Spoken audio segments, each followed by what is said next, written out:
Hi, and welcome back. Because quite some people asked, today I'd like to show you in detail how I record my modular, other gear, and keep everything in sync with MIDI. In case you missed it, this video is a to-the-point addition to a full studio tour I uploaded last week. In that video I take more time to talk about the gear and synths I own and how I got to where I am today. Keep in mind, this video shows how I develop my workflow over time, and it's by no means how you have to do it. Other solutions might suit you better. As always, you can use the timeline to navigate to specific sections. But now, let's dive right in. Recording a modular seems to be more daunting than recording other gear. As you'll see, it's really not, but there is one important thing to keep in mind. And that is that modular signals are what we call hot, because they are a lot stronger than line-level equipment. The signal coming out of most professional equipment, like standalone synths, is up to about 3.5 volt peak-to-peak, while a regular eurorack oscillator easily spits out 10 volt peak-to-peak. Things like analog feedback, overdrive or distortion can drive signal strength up even more. This is something to keep in mind. Even though a lot of quality gear can actually handle it, never plug hot modular signals directly into sensitive audio equipment like audio interfaces, speakers, or headphones. If you are unsure about your knowledge or just want to be safe, it could be worth it to look at modular output modules.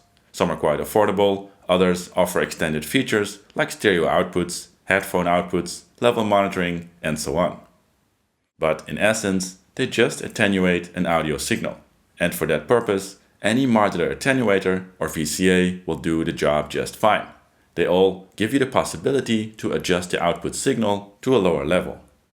In my modular cases, for example, there is not a single output module. I just take signals directly out from the modular into the Mackie mixer. In fact, this gives me the possibility to send multiple signals to separate channels on the mixer and actually use it to EQ and mix those signals. For example, in this live patch, I send the bass line, the lead voice, the kick, as well as a drum bus with other percussion, all to separate channels on the mixer. For this, you need mono cables with a 1/4-inch jack on one side and an 8-inch jack on the other. These are easily available from any serious music store or retailer. It's also worth noting again that I only tap signals from attenuators or VCAs. So, for example, my bass line and lead voice are variations of simple mono synth voices. I send the output of the VCA modules to my output mixer. My main kick is sent through a low-pass gate before going to the mixer, and the drum bus is made with a summing VCA, sending the mix out to the outboard mixer. For this, I use the Linux Hex VCA.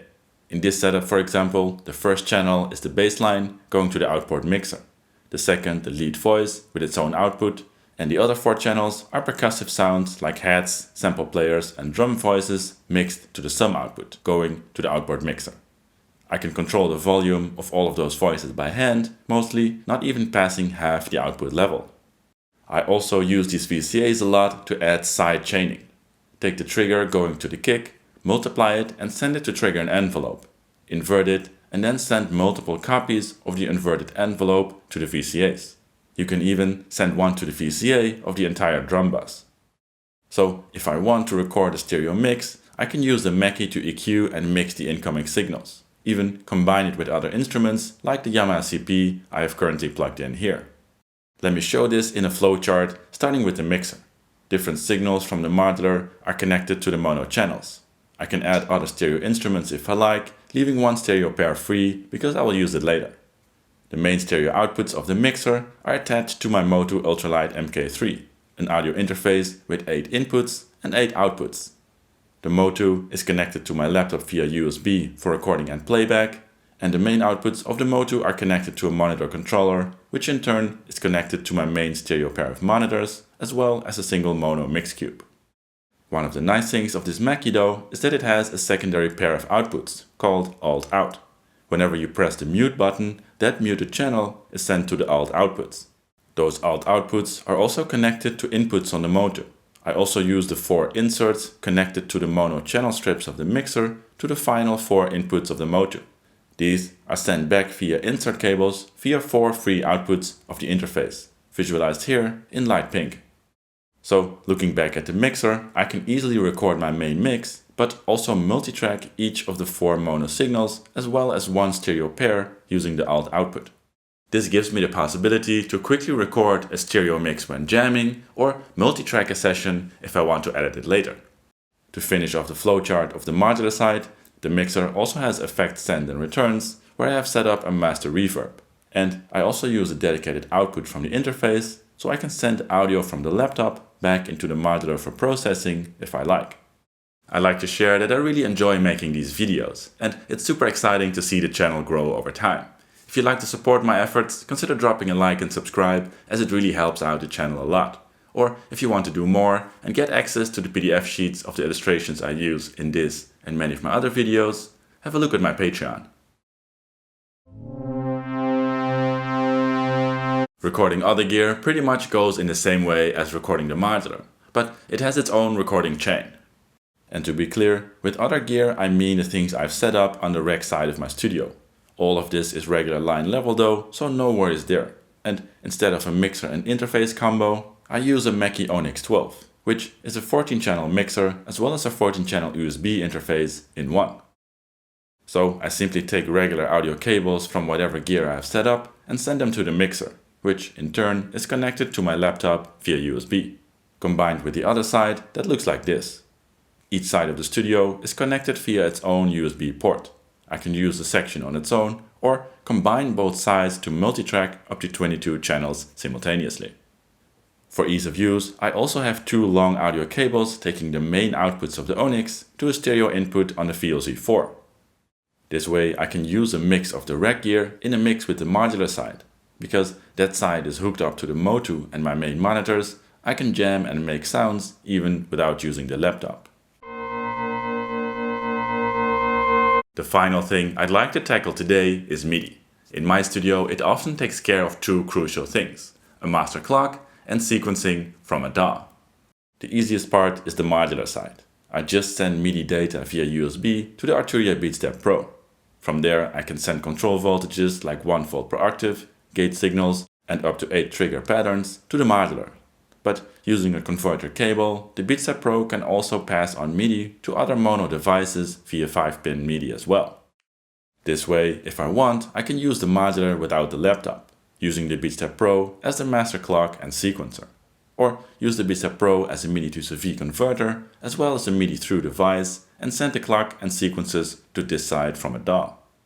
The other side is controlled from the MOTU interface, connected via USB.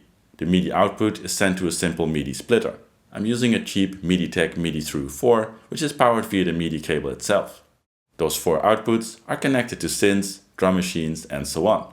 And where needed, I use devices with capable MIDI out or through to chain more devices.